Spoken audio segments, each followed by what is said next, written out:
West Denver. Sleep deprived and heavily caffeinated. All right, let's do this then. This is the Jeff and Bill Show. I don't understand why this is an issue. They don't always agree, but hey, at least they have coffee. Coffee. And each other. I love you, man. God help us. I want to bless him. We need all the help we can get. Now here's Jeff Hunt and Bill Thorpe. The Jeff and Bill Show on News Talk 710 KNUS.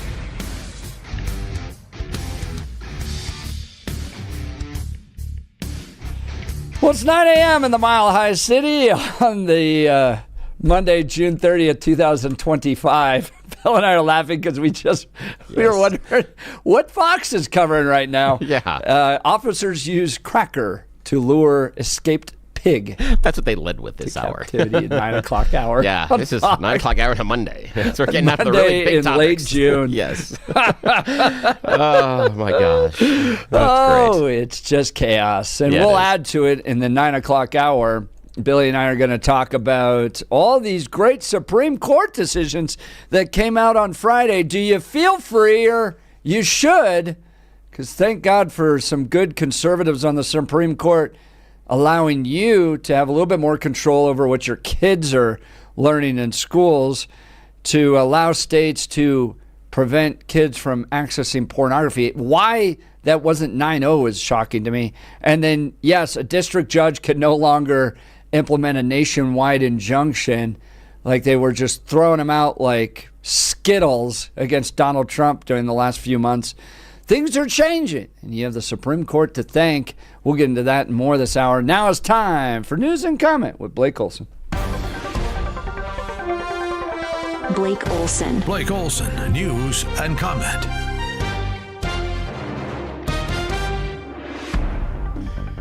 Good morning. Monday, 62 and partly cloudy in Denver, expecting a high of 78. Today it's going to be a beautiful day up and down the Front Range. News is presented by the International Fellowship of Christians and Jews. Now is the time to stand with Israel. Call 800-301-1188. That's 800-301-1188, or go to 710knus.com and click on the big red Stand with Israel banner at the top of the page. Our top story.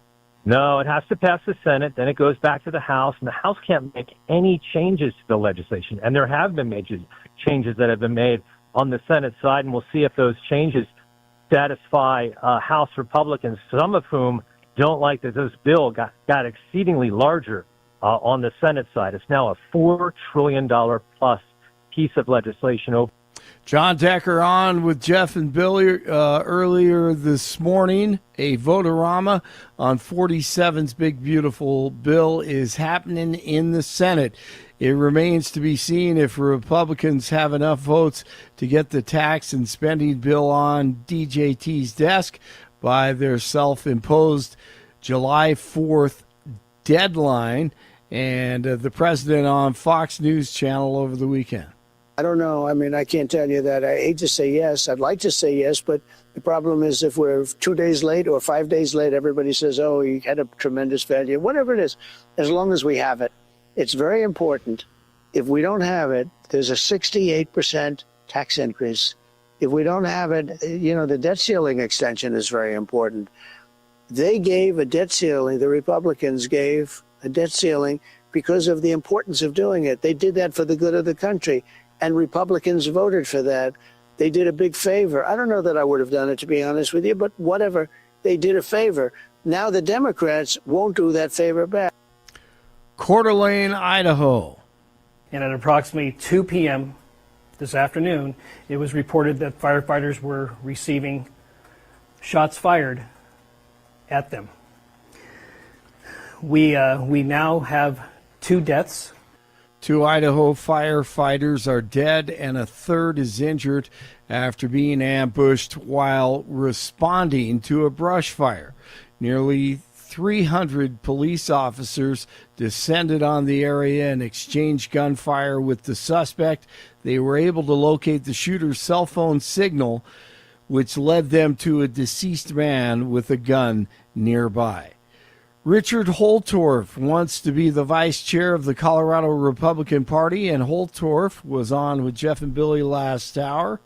And as the great Michael Sugar Ray Richardson famously said, the ship be sinking.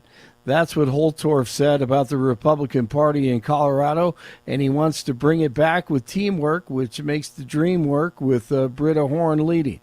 And that's what I'm going to bring. Because teams that work together win. Teams that fight and don't work together don't win. I wouldn't say she's excited to have me, because I'm one of those people that I'm a little Western.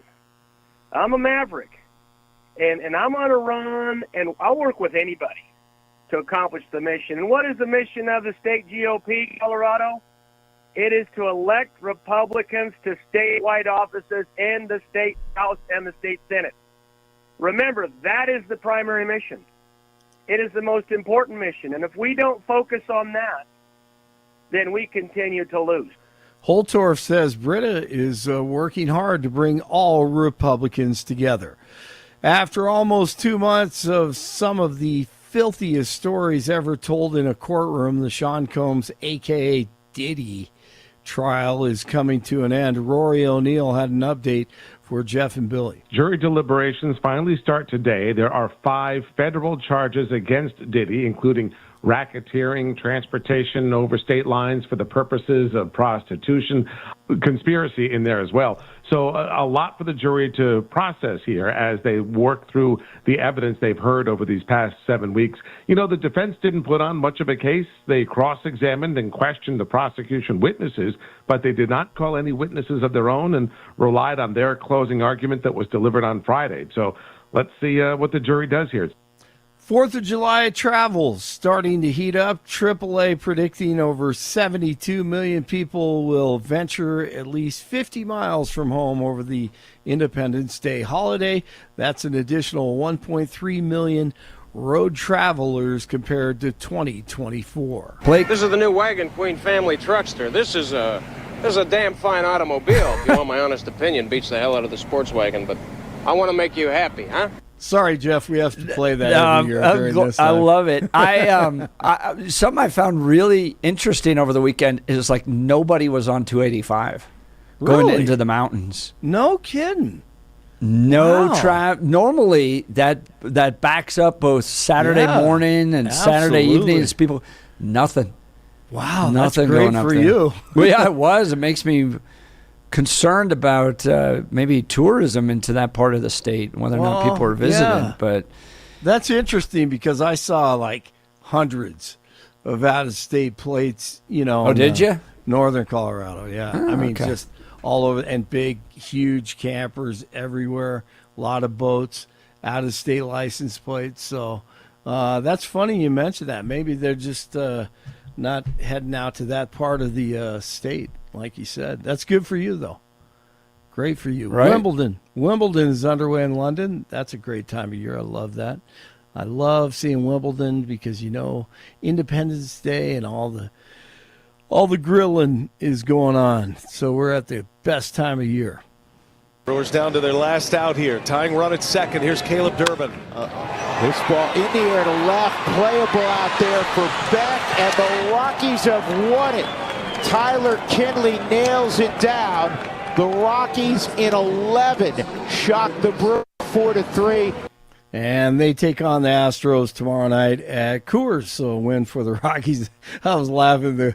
The analyst on that play, you hear him go, uh-oh. Brewers down to their last out here. Tying run at second. Here's Caleb Durbin. Uh-oh. That's awesome. That is a true analyst. He knows the swing of the bat. He knows that thing isn't going over the fence. He knows it's a pop fly and the game is over. That was good. Let's see. Final round of the U.S. Senior Open. It's official. Padraig Harrington is a 2-time U.S. Senior Open champ. Padraig Harrington. Love that name. Wins the U.S. Open at the Broadmoor in the Springs. 60 in Arvada, 59 in Superior, 62 in Denver. And Jeff and Bill, they continue. Blake Olson. Balake. Where is Balake at? Yes, sir. My name's Blake. News Talk 710 KNUS. Late yesterday, a cool front came in from the north, so temperatures here to start the week are going to be a little bit cooler, but we're also going to continue to have some afternoon and evening thunderstorms. Comfortable temperatures in the upper 70s to near 80 today. A few late-day showers and thunderstorms. Lows tonight near 60. Warming back up to 85 to 90 Tuesday, a late-day thunderstorm. 80s to lower 90s Wednesday through Friday with late-day thunderstorms. Weather sponsored by Colorado's Best Roofing, reminding you to protect your home from the harsh Colorado weather and schedule your free no-obligation roof inspection today at roofingcolorado.com. That's roofingcolorado.com. Meteorologist Don Day in the 710 KNUS Weather Center.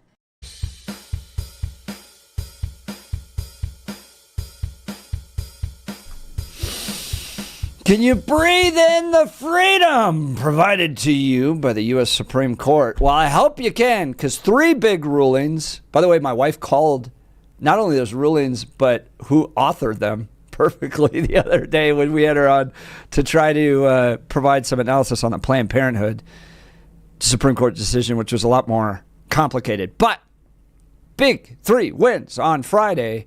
Things looking great. Even the Wall Street Journal writing the Supreme Court's good sense on parental rights and porn sites. Supreme Court on Friday, in a historic conservative achievement and a useful exercise, or today's Supreme Court is a historical conservative achievement and a useful exercise, and occasionally to imagine liberal justices in charge. Consider 2 rulings that the court issued Friday at the end of another excellent term. One lets religious parents opt their children out of transgender story time in elementary school. The other lets states require that pornography websites verify the age of their users. Now, I kind of understand the argument against religious parents not being able to opt their children out of transgender story time. Like, I can see it. I don't get why the pornography website's age verification wasn't 90. How is keeping kids from accessing that stuff a violation of free speech? I side with what the intent and idea is, but I think, again, I'm not saying that I support the dissenters, but I think part of the dissent is based on verification, the process.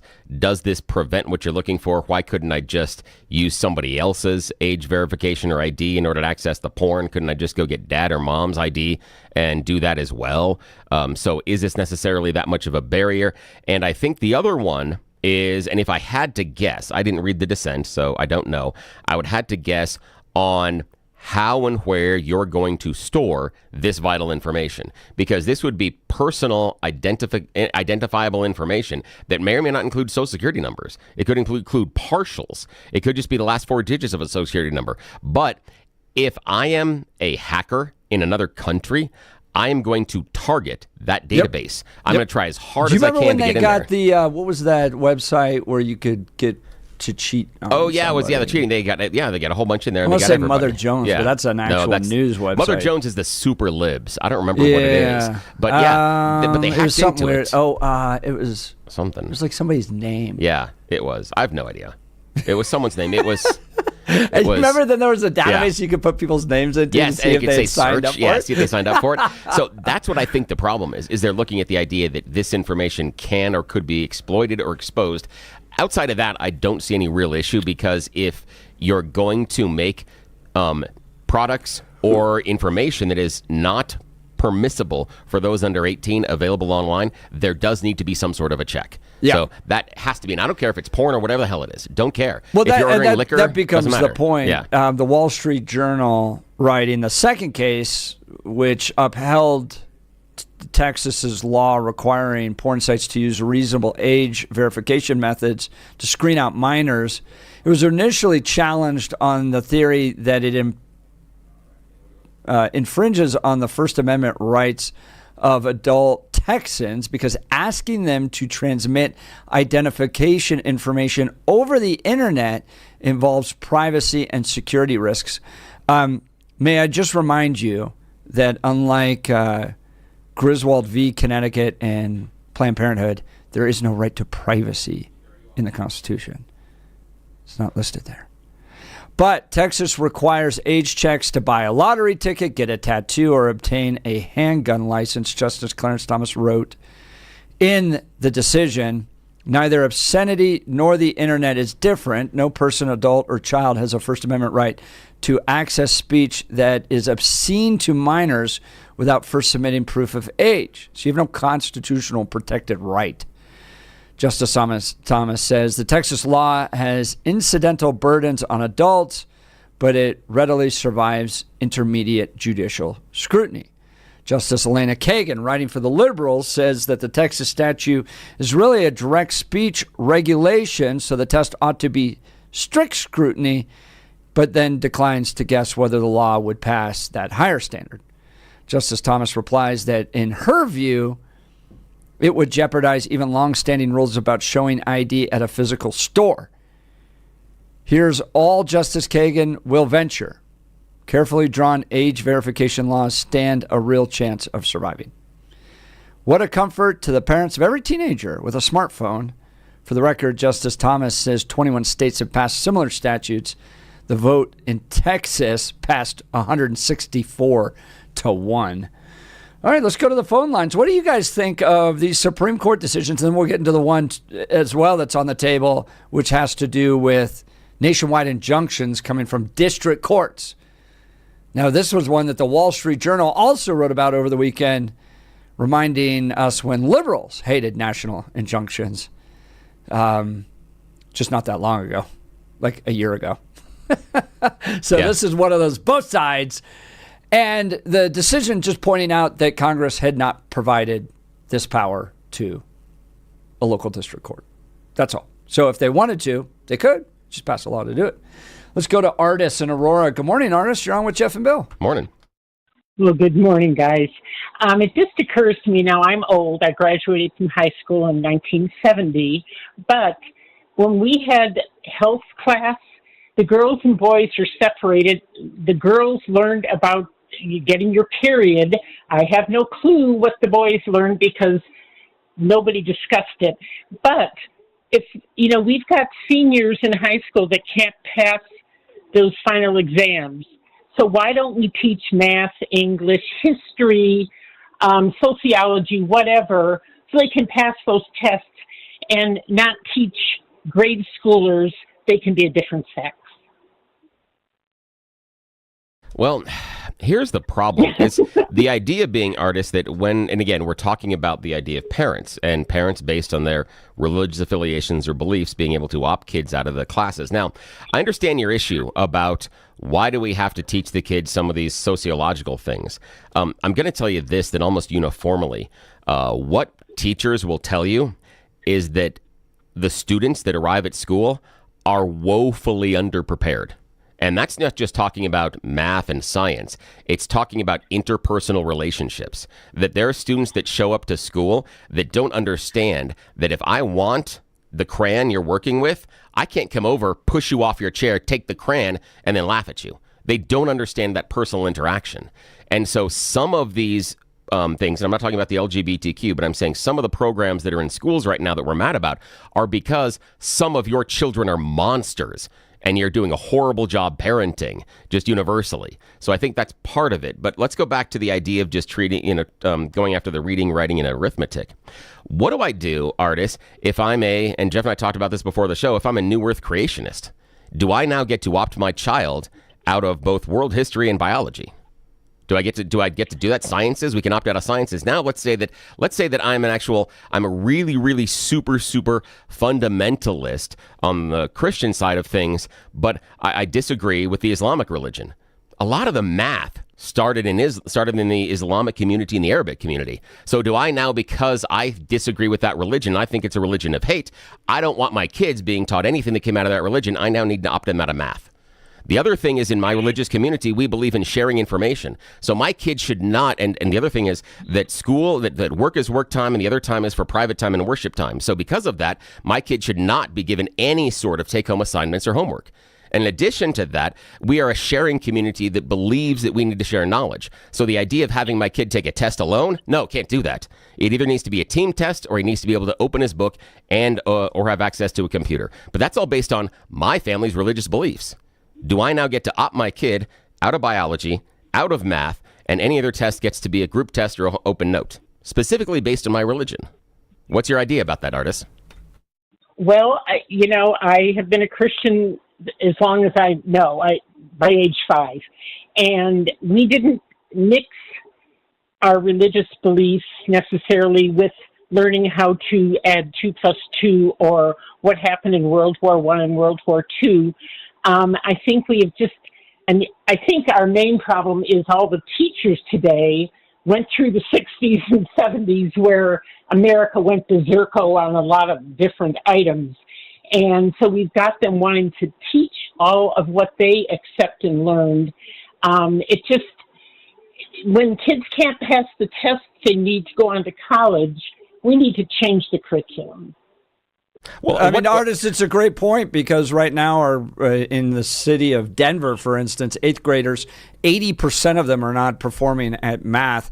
I think there's an element of what Bill's arguing that's the appeal to the absurdity. So can you now opt out of every possible thing within a school? Where do you draw the line? That type of thing. What was taking place here was an effort originally by the school to notify parents with regards to LGBTQ promotional material.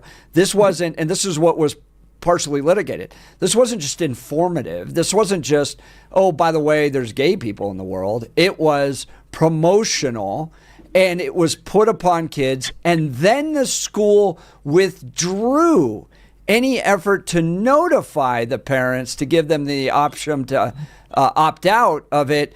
And so it became very clear that the school was not interested in working with parents on a hotly debated social issue taking place right now where you have Muslim parents, Catholic parents, Protestant parents, all concerned about the curriculum, and the school blatantly, unwillingly wanting to work with parents in order to notify them. It makes no sense to me. I've never been married, never had children. However, if they don't learn the basics of what they need to get through the rest of their lives, and not that there's 27 different genders that you can choose which one you are, we're going to be a horrible country in about 20 or 30 years. All right, Artis, Aurora, appreciate the call. Yeah, Thanks so much. The phone line's open. Go ahead, Bill. 696-1971, 303-696-1971. I disagree with the characterization that what I did is an appeal to absurdity, primarily because we have school districts that are teaching creationism in science classes. So I'm using a real-world example and just asking the next couple. You often refer to it as the slippery slope argument rather than an appeal to absurdity. And so we have school districts that teach creationism inside of science. It is not science. It is religion. It is faith. That is different. What is? It's different. No. Yes, it is. No, they are not. No. Yes. New Earth creationism is not science. That is based on faith and belief. It's not science. But I disagree that they're different. Oh, yeah, that one is faith and one is science. But science and faith are different. So what is science evaluating? Science evaluates fact and goes through a rigorous process of verification. Where did religion fact come does not. From? No. It goes through. There's a process inside of science. There is a process to verify things are true or not. Where did that process come from? From humans and our brains and God. But the idea is, we believe things based on faith. Did you say God? Hang on. Stuff that is inverifiable that we believe in. That's faith. Science is something that is repeatable, verifiable, testable. Well, that's it. It's a process, but I don't separate it out from faith because that process is ordered. And for it to be ordered, it has to come from an orderer. But they're not equal because one is faith, one's based on belief, the other one's based on repeatable fact and knowledge. It doesn't mean they necessarily does it. They can both come from the same area. Right. I mean, McDonald's produces both hamburgers and chicken. They do both. So the idea that one doesn't mean chicken. It doesn't mean chicken or hamburgers and chicken sandwich or hamburgers. Though. But again, science is not the issue as far as New Earth creationism. That's different. And he gave us the tools. And if it is science, then we use the tools that God gave us to go through the scientific process in order to prove it being true. That's it. And that exists in the scientific realm. Everything else can exist in the faith realm. They can be separate, and that's okay. And that's part of the problem I have with these school districts that want to conflate the two. It's okay to make them separate. There's nothing wrong with that. Yeah, that and what I often acceptable. heard when I was in school was these are the theories of creation, because evolution is a theory, right? Yes. It's not a law. And so what we were taught was, here are the theories. Some people believe it's a young Earth. Other people believe that it's evolution. But what's a theory inside of science? And this is a misunderstanding of terms. How does science define theory? Go ahead, tell me. Science defines theory based on something that has gone through the scientific process that is observable, testable, repeatable. It's not, we use theory as in, I think this could be true. Science uses it as verifiable. Right, but yes, so what I'm still telling you is what we were taught, though, was that there was a number of different theories with regards to creation. It seems like what you think should be taught is that it's only evolution in schools. No, in science class, it should be taught as evolution. In other classes, we can talk about creationism, but creationism should not be next to evolution inside of science classes. Why not? I think evolution is stupid. That's fine. You can believe that evolution and is stupid. I think there's a lot of evidence that evolution is stupid. The problem is on the creation side, it doesn't fit ever inside of the scientific rigors. If you have a hypothesis, how do you test it and how do you verify it? Where you test, show me where through the scientific method that creationism has been proven. We've shown evolution has been proven. Oh, no, you haven't. Yes, Micro, we have. No. Yes, we Micro evolution you have. Macro you have not. Macro is that we came from fish, Bill. No, it has that been has proven. not been proven. No, yes, it has. No, it has not.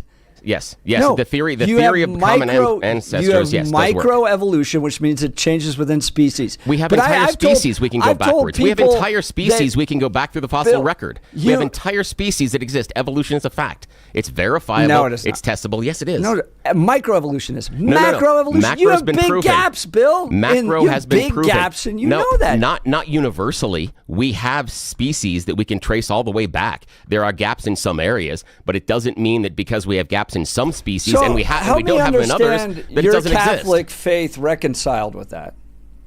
What do you mean? I don't understand what you mean. How are they different? So why can't God have created the earth and started it together? Millions of years ago, and why then not? evolved? Because have you read Genesis? We didn't evolve from fish in Genesis. I've read Genesis, but remember, God talks about creating the sun on the third day. We can't have days until we create the sun. It doesn't work that way. We don't have time. It doesn't work. We don't have a revolution of the earth around the sun until the sun exists. So we can't get to third. No. So the issue is this: do you believe we can't get evolved through from the third fish, day. or did God create us out of dirt? Both. All right. So explain. So are we created in God's image, or fish created in God's image? We can be creating God's image, but what if God started the idea and kept it going until we are the creation? He can set that forward. Just like in your life, you have a journey in which you evolve and become a different person at the end of the journey than you do at the beginning. Change into a monkey, though. Again, that's physical, but I'm talking about personal. That's what evolution is. No, but I'm using evolution because it is a commonality term. The idea that you become a different person at the end. Right. We have seen macroevolution, so macroevolution exists. We can trace macroevolution through the fossil record. That exists as well. It is verifiable. I understand, but science disagrees with you. We've been able to prove it through the things that God gave us. All of the tools, carbon dating, everything else. We have the ability. What we can't prove is near-Earth evolution. We can't prove that. There's nothing that shows that exists. And so the idea, though, that we come in and we say that God created the earth and he didn't create light until third day, we've constrained God based on our tiny human brains on what actually a day is. We've constrained God's path based on our understanding just of it. relied on his word. But again, help me understand what the Bible says is that, very clear on this in Genesis, that we were created different. We were created in God's image. We were created last. And then we were created to have dominion over the animals. There's a clear distinction there. There's nothing in Scripture, literally nothing, that gives you the indication that we evolved from a lower species over millions of years.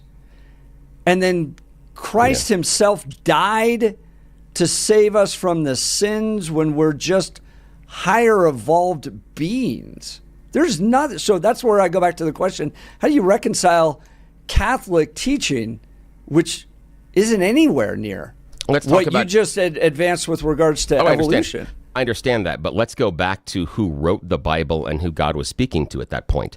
If God would have talked to him about the basic elements of refrigeration that we all take for granted every day of our lives, that person wouldn't understand it. Coming to that person at that instance and talking about evolution wouldn't make any sense. It wouldn't work. So this is what C.S. Lewis calls chronological snobbery.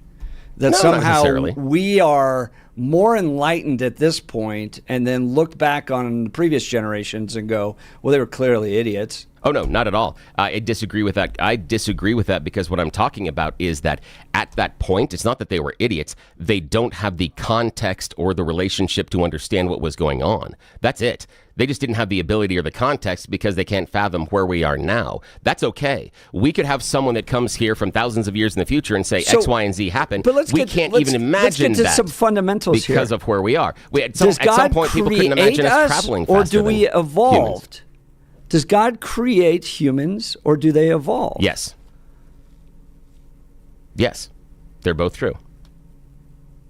So there's another force out there that evolves. No. Why can't that force be God? So why would he say that he created us when he evolves us? Why are they different? Oh, because one requires millions of years and one requires like instant creation. Because it seems like there's another force. Hold on a sec here. This other force is that God... Aren't you using your constraints of language and understanding and applying them to God? I'm just using the Bible, man. No. You're using your constraint on language and understanding to define what God is doing. You're talking about God creating something. What's his time frame? What's his timeline? Yeah. How fast does time move for God? Well, so he's outside of time. Okay, so the idea of creation may not necessarily be the instant point you're talking about. It could take millions of years, yes, but we don't know that because God is outside of time. So for him, it happens in an instant, when for us, it happens for millions of years. Just like the lifespan of a fly, we seem immortal. But the lifespan of a fly is there. But you're applying fly's logic to human logic. You want to create this idea that there's an evolution that changes species over time, right? Because we were fish at one point, and then we became lizards, and then monkeys, us as far as humans. We had a common ancestor. We had a common ancestor, and we didn't become monkeys. We didn't become monkeys. That's a totally different path. The idea of us evolving out of monkeys is incorrect because we share a common ancestor, but we were never monkeys, ever. What drove this path? God. Okay, can I say that in a science class? Well, here's the idea. It depends. If it is provable for the scientific method, sure. But if not, it probably belongs in the belief section. But it doesn't mean that you can't believe it, nor can it be true in your heart. Then we're back to evolution without God in science. Not necessarily. The idea is how you're addressing it, and that's fine. That's fine. But if it makes you angry about the idea that we can talk about evolution, you feel like you've taken God out of it, and we don't have that context, that's fine. That's okay. But we have those disagreements, all sorts of educational issues. That's fine. And that we've had that disagreement inside of the world for years as far as how people developed and things like that. Remember, at one point, we held slaves in this country because we were certain that God created people with darker skin inferior to humans. That was that was a stone cold fact. That was accepted and taught by the church in some areas. It was referred to, areas, but then the church led the abolition movement. However, too. It was referred to in all of the founding documents of the Confederacy. All of them referred to the idea that God showed that the white man is superior. And that was a fundamental truth. I know. So sometimes what humans feel is a fundamental truth based on their belief system can be incorrect. That's it. No, that's it. I think you're painting with a very broad brush. You go, some people motivated by faith got things wrong. Ergo, everybody motivated by faith is getting everything wrong. No, not at all. Didn't say that at all. But we're talking evolution. You went to slavery in No, the Civil War. What I was doing that because you were talking about what we held based on belief, what we felt was true and backed up by science and what everybody knew based on belief. And at the time, our belief, based on what God had shown us, was that other races were inferior. That's not scientifically proven or true, and that's fine. That means we got something wrong. That's okay. Of course. And we've gotten stuff wrong in science as well. Science is full of a whole bunch of stuff that they've gotten wrong. From bat soup. That's a bad example, honestly. That's a really bad example. No, it's a really good example of how science can be co-opted by an agenda to drive stuff forward. All right, because the idea it didn't come from bat soup. That's the idea. I mean, you're even misrepresenting where the. Well, that's good. You don't even get the science right. You don't have the basic science right. That's the problem here. It was an appeal to the absurd to get a point across. All right, let's go to the phone lines. Give us a call, 303-696-1971. I'm going to go us back to the original question. Yeah, probably should. Which is 3 U.S. Supreme Court cases. One about notifying parents with regards to LGBTQ curriculum.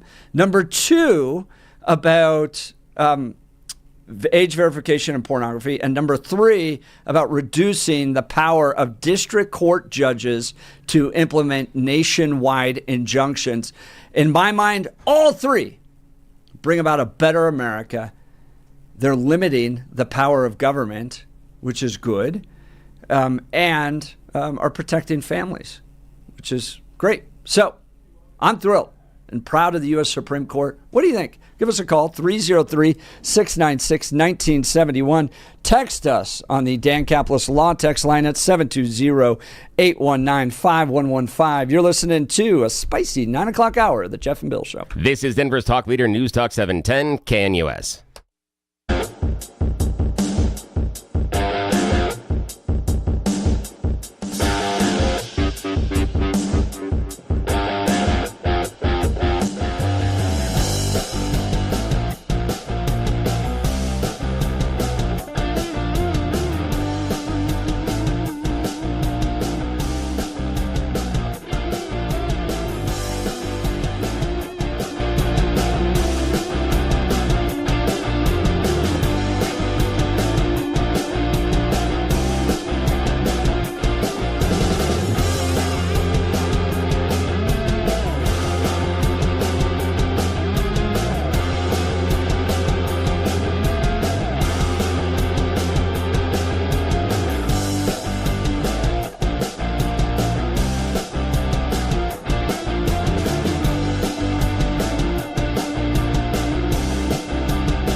Justin, the types of guys that would have those big debates, grab a few beers in college, and then try to solve the world's problems. That's where the conversation went last segment. 3 U.S. Supreme Court cases. 1, parental notification. 2, has to do with pornography and whether or not kids can access that. That should have been a 9-0 decision. And then the third one on the nationwide mandates coming from the lower district courts. Bill, on that one, I want to ask you, what do you think is going to happen now without these nationwide injunctions coming from lower district courts? Our court systems are going to be more bogged down. The workload for the Supreme Court is going to increase rapidly. Bunch of lawyers are going to get way, way, way rich. And here in about 3 to 9 years, Republicans will be crying big, giant crocodile tears about how come the injunctions don't stop everybody across the nation from doing the thing they don't like. That's what's going to happen. That's it. That's all. Is that the they don't Supreme understand. Court said that Congress could easily adjust this. Just put into law that and remember, the Supreme Court's job is just to interpret law. It's not to make policy. So if your law doesn't allow for it, well, then it can't. So Congress, just give this power to local district courts. Yeah, but have you seen Congress? My point exactly. Yeah, that's the thing is they can't get this done. So they can't scratch their back. So I'm okay with the idea that, word. okay, we are going to restrict this based on injunctions and everything else. Okay, fine. But I don't think they really understand what they're saying. And I wish they would spend more time on other issues, saying, well, you have the ability to fix this. Why don't you go back and fix this because you have the ability, Congress? They don't demur very often unless it seems to be in line with what they're doing. But yes, they should. They should make Congress do it, and if they don't. But again, remember that it now means that if you file a lawsuit, it may only, in an injunction, it may only cover the people in the lawsuit. So Correct. In order to be covered yourself, you got to go file a lawsuit. So how many lawsuits do you think may be filed by lawyers looking for billable hours about illegal immigrants? How many? Go to law school, kids. Go to law school. All right. Weather today, 79 degrees, scattered thunderstorms. And tomorrow, 90, then up to 93 on Wednesday. If your air conditioner's dealing with problems, our line froze up.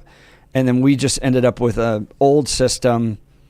I think we're the third owners of this house, something like that. It's just been a while. And we need to get it replaced. We called our friends at L&L Heating and Air Conditioning. They absolutely nailed it for us. One-day installation for new AC and furnace. No stress. Personal service from start to finish. They even called to follow up, make sure everything was perfect. One time they came out on a Sunday with no emergency charge and no trip fee just to make sure everything was great. I was like, guys, come out Monday. Don't take your Sundays to deal with my AC issue. No, they came by out and did it. It was awesome. Listen to the deals they got. A free programmable thermostat or carbon monoxide detector with new furnace or air conditioner installation. Price match value guarantee on equipment. Free estimates, licensed and insured, and a 5-year labor warranty. Everything works great. Family couldn't be happier. Give them a call. L&L Heating and Air Conditioning, 720-851-1691. Online at bestdenverhvac.com. bestdenverhvac.com. bestdenverhvac.com. That number again, 720-851-1691. We'll get to Spencer in a second. You're listening to The Jeff and Bill Show. This is Denver's talk leader, News Talk 710, KNUS.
Welcome back to the Jeff and Bill Show. We're talking the U.S. Supreme Court decisions. Let's go to the phone line. Spencer, Denver. Good morning, Spencer. Morning. Hey, guys. Hey, Bill. I want to pick your brain for a sec. Can you think of any instances in the past in which conservatives were using the legal system to block the president's agenda on a nationwide level? I'm seriously asking this. I can't think of any. I'm wondering if there's any. Student debt relief. Student debt and relief. Mifepristone was the other one. Yeah, student debt relief, mifepristone. That'd be it. That'd be the first ones that are most. That would be most recent. But we can go back through Obama administration stuff. Were those after the Supreme Court rulings, or did those lead to a Supreme Court ruling? Led to. Because you have to file the case first locally before it gets to the Supremes. You can't directly file to the Supremes, despite what Mike Lindell tried to do several times.